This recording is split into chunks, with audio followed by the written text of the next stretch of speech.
Baik, di sini saya menggunakan jurnal ini dengan permasalahan bagaimana modifikasi struktur dari obat morfin menjadi kodein melalui proses metilasi bisa mempengaruhi sifat fisikokimia dan bagaimana perubahan tersebut bisa berdampak pada aktivitas biologisnya.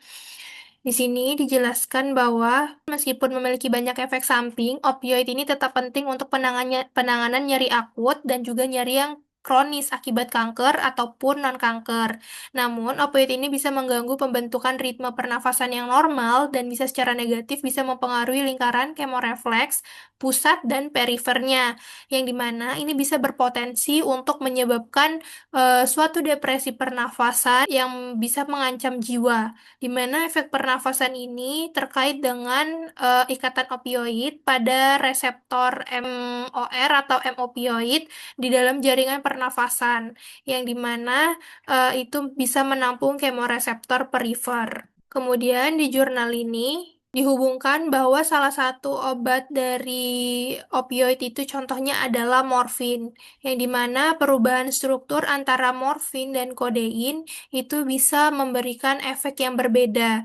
Nah, yang dimana dijelaskan di sini bahwa morfin itu merupakan alkaloid utama dalam campuran lebih dari 20 alkaloid dalam opium, yang dimana bisa bertindak sebagai reseptor mu prototype dan di sistem saraf pusat atau SSP, yang dimana itu bertanggung jawab dengan aktivitas analgesik dan sedatif opium. Nah, morfin di sini itu bisa mengaktifkan tiga jenis utama reseptor opioid. Contohnya itu adalah tadi reseptor MOR, terus juga KOR, dan juga DOR atau reseptor opioid delta. Nah, semuanya itu adalah reseptor yang memang terhubung dengan protein J atau GPCR. Kemudian di sini dijelaskan bahwa efek analgesik dan sedatif tertinggi itu dihasilkan ketika mu dari reseptor ini diaktifkan, namun reseptor ini juga terkait dengan efek sampingnya yang paling kuat seperti yang saya sebutkan sebelumnya. Nah, contohnya di sini dari morfin itu sama seperti opioid yang dijelaskan di jurnal sebelumnya bahwa ada depresi pernafasan ditambah dengan muntah, penyempitan, mual, euforia, dan juga ketergantungan jika menggunakan dosis yang melebihi dari batas normalnya. Dijelaskan di sini bahwa gugus fungsional yang penting untuk interaksi pengingatan morfin dengan situs aktif pada reseptor opioid ini meliputi gugus OH fenol yang penting untuk pembentukan ikatan hidrogennya, amina terprotonasi untuk membentuk ikatan ionik, dan juga cincin aromatik untuk interaksi dari van der Waals dengan posisi yang hidrofobik. Karena morfin itu relatif polar, ia tidak bisa diserap dengan baik di usus. Selain itu, ketika diberikan secara dalam bentuk intravena, sebagian besar itu diblokir oleh sawar darah otak karena bentuknya itu garam amonium, kuartenernya pada pH fisiologis. Prodrug dapat disiapkan dengan menutupi gugus fungsional tadi dari gugus fungsional polar morfinnya, yang memungkinkan obat ini bisa menembus dan melewati sawar darah otak dan bisa masuk ke dalam sistem saraf pusat dengan lebih efektif. Nah, di mana contoh dari prodrug di sini itu adalah kodein. Nah, jadi kodein ini sebagai prodrug morfin yang dimana memiliki efek analgesik sekitar 10 sampai 12 kali lebih rendah daripada morfin dan disiapkan melalui metilasi gugus OH fenolik.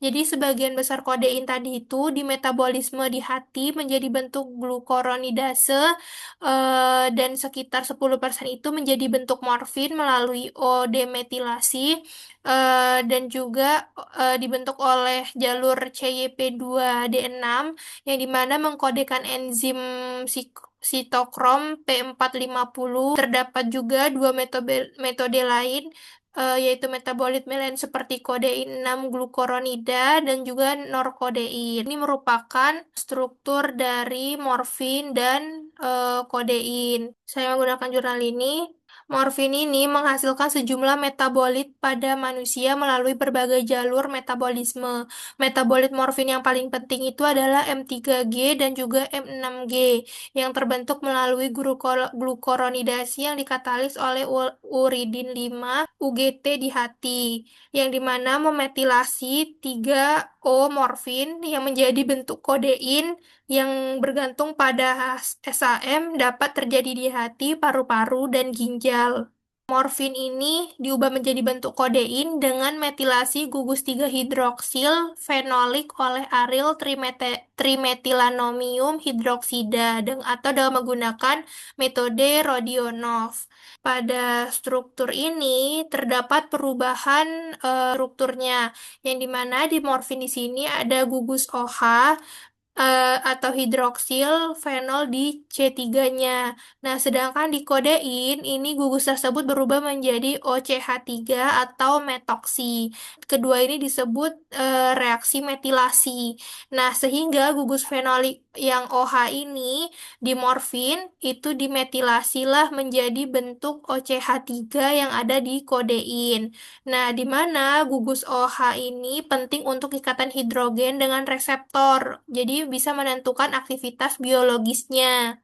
Kodein ini tidak seefektif dengan morfin, tetapi itu bisa menembus sawar darah otak, maka dibuat menjadi bentuk prodrug.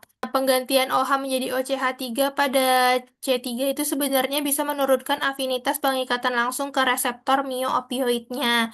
Inilah alasan mengapa kodein itu dianggap sebagai prodrug, yang dimana harus diubah kembali menjadi morfin dengan menggunakan enzim hati yaitu CYP2D6 agar bisa memberikan efek anti nyeri yang lebih kuat dan bisa menembur sawar darah otak. Analog kodein itu memiliki binding affinity yang lebih rendah dibandingkan turunan morfin. Berarti kemampuan obat itu untuk berikatan dengan reseptor mioopioidnya menjadi lebih lemah. Nah, hal ini itu disebabkan karena adanya perubahan struktur pada gugus fenolik di gugus OH-nya tadi, yang dimana awalnya itu memang berperan penting untuk ikatan hidrogen dengan reseptor yang sehingga adanya mengalami modifikasi. Ketika kemampuan membentuk ikatan hidrogen itu berkurang, maka interaksi antara obat dan juga reseptor itu menurun, sehingga bisa afinitas pengikatan itu menjadi lebih rendah. Ini bisa menunjukkan bahwa perubahan kecil pada gugus fungsi dari struktur obat itu dapat secara langsung mempengaruhi kekuatan interaksi obat dengan target biologisnya di dalam tubuh. Kodein itu merupakan obat prodrug dari morfin dan memiliki efek analgesik yang 10 sampai 12 kali lebih lemah. Bagian morfin itu diubah menjadi OCH3 dari OH itu agar bisa obat ini menembus sawar darah otak dan masuk ke dalam sistem saraf pusat sehingga bisa memberikan efek analgesik yang kuat karena dalam bentuk morfin yang biasa itu sifatnya polar sehingga sulit untuk menembus sawar darah otak. Efek depresi pernafasan ini tetap dapat terjadi, tetapi umumnya itu lebih ringan dibandingkan bentuk morfin yang awalnya langsung masuk ke dalam tubuh, sehingga didapatkanlah obat kodein yang prodrug untuk bisa lebih masuk ke dalam sawar darah otak yang ada di sistem saraf pusat untuk memberikan efek analgesiknya.